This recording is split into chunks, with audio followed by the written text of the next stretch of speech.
Guys, this is Mr. Joshy J, and in this video I am talking about Scuderia Ferrari's Disastrous weekend in Mexico. So right, as you know, Ferrari are literally most of the season been the second best team on the grid. But this weekend in Mexico is an absolute disaster. I mean, the turbo sounded so weird when you heard the onboard of Carlos Sainz and Charles Leclerc. So definitely we were running on the lower engine power modes because that turbo, the way it was whining, did not sound right at all. So you can tell we're running a different mode. But according to some rumours, this weekend we used the wrong setup. So that explains why we're struggling so much. Yeah, it was a shocking weekend for us. It really was. I mean, FP1 started as a positive, P1, P2. No one was really pushing hard though, but FP2, of course, Leclerc binned it, for fuck's sakes. Damaged the car, but then obviously Q1, Q2, Q3, there's just absolutely no pace whatsoever by us. I mean, usually in qualifying, we do well and then struggle a bit in the races. In the qualifying and the races this weekend, it's just awful. There was just absolutely no pace. I mean, what could Carlos Sainz and Charles Leclerc do? Absolutely nothing. The car just is not responding to anything they wanted them to do. And if you're running on lower engine modes, then you're pretty much screwed for the rest of the weekend. Yeah, so Ferrari must have said, right, this weekend is going to be a struggle to Carlos Sainz and Charles Leclerc. Let's just damage limitation. Let's aim for finishing as high as possible. 5th and 6th, I mean, it could still be crucial points for us in the constructors against Mercedes, but we've lost out on huge points. We really have. I mean, 40 points. We're leading Mercedes by 40 points. It's not impossible for Mercedes to overhaul that.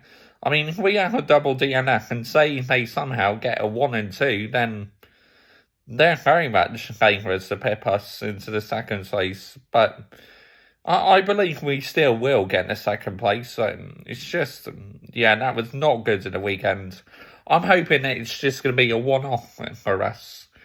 But if we're like in Brazil and Abu Dhabi, then we really will lose second place in the constructors to Mercedes, which will be a complete failure of the season. Because at the start of the year, we had a car literally to compete with Red Bull. But now, we could possibly be losing out to a team who had a poor season by their standards, Mercedes. That will be a total embarrassment to the name Scuderia Ferrari, and everyone should be sacked on the spot if we lose second place to Mercedes, honestly. But yeah, that was a weekend to forget. Hopefully, no, it'd just be a one-off, but yeah, that was not good at all.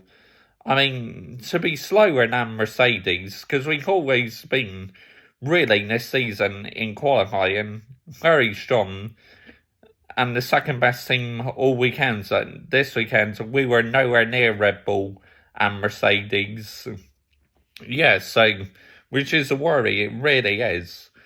Brazil, that's got a bit high altitude as well, so we could be in for another struggle there as well, but I hope not. I hope we do much better in Brazil. We have to, otherwise, I said, that second place is truly a risk if we don't. And like I said earlier, it'd be a complete failure in the season. Of course, it's not helped by matters of Charles Leclerc making a lot of mistakes and our poor reliability. Look at how many races we should have won this year. We can either let ourselves down by reliability, strategy, or Leclerc making mistakes. There's many more races we should have won, because ever since Austria, that's our last win, and since Hungary, Red Bull just been winning non-stop. It's not good to the sport at all. In 23, we must cut out on these errors, seriously. This is not me going on a rant or anything, I'm just trying to analyse why we were so slow and struggling to get my head around it. Comment your thoughts down below, I will always reply. And yeah, don't lose belief, Ferrari fans. I still believe we can get seconds, but that is just a weekend to forget for sure. Bye-bye.